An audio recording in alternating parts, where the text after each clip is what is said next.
Ne kemi pas numrin më të ulët në gjithë vendin të trajtimit të personave që trajtohen me ndihmë ekonomike dhe numri ka qenë 1080 për vitin 2017. Ne mbasi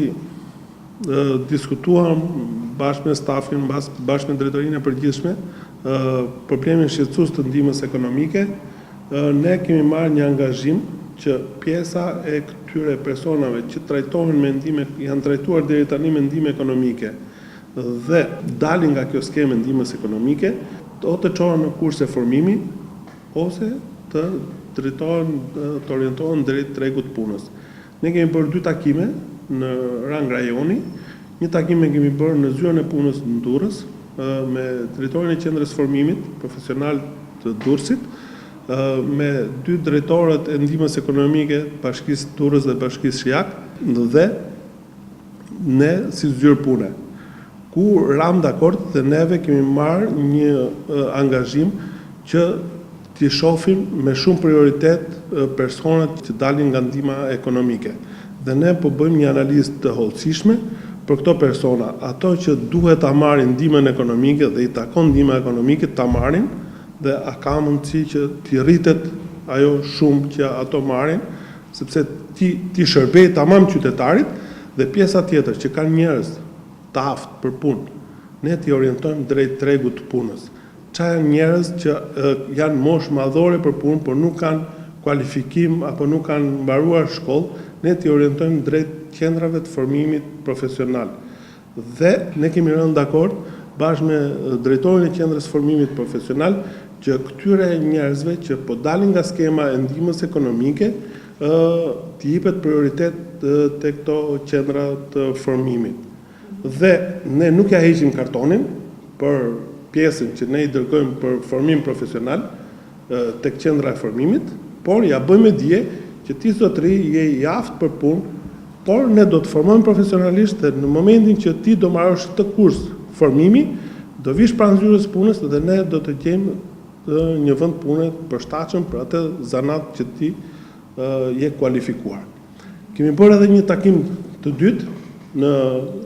zyrën e punësimit të Krujës, ku ishim bashkë me drejtorin e punës Kruj,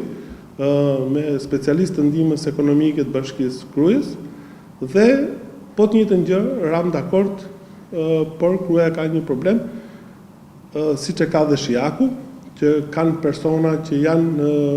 banojnë larg qendrave të banuara apo larg qendrave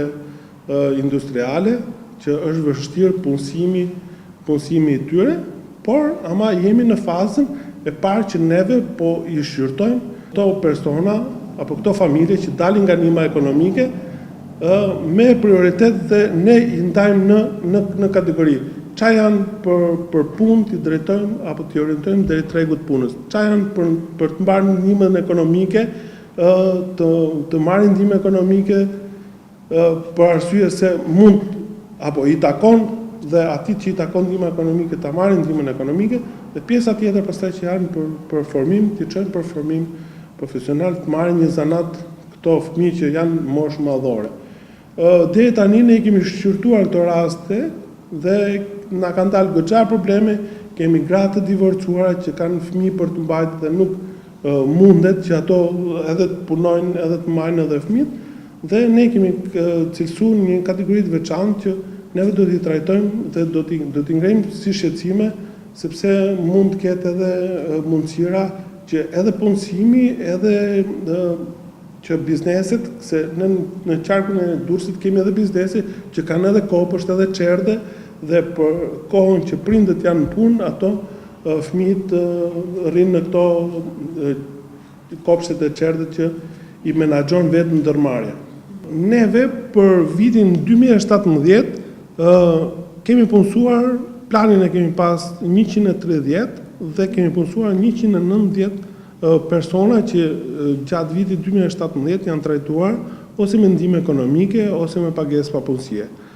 Me pagesë papunësie janë këto persona që janë shkurtimi vendeve të punës nëpër ndërmarrje apo largimi për një X arsye dhe ato kanë të drejtë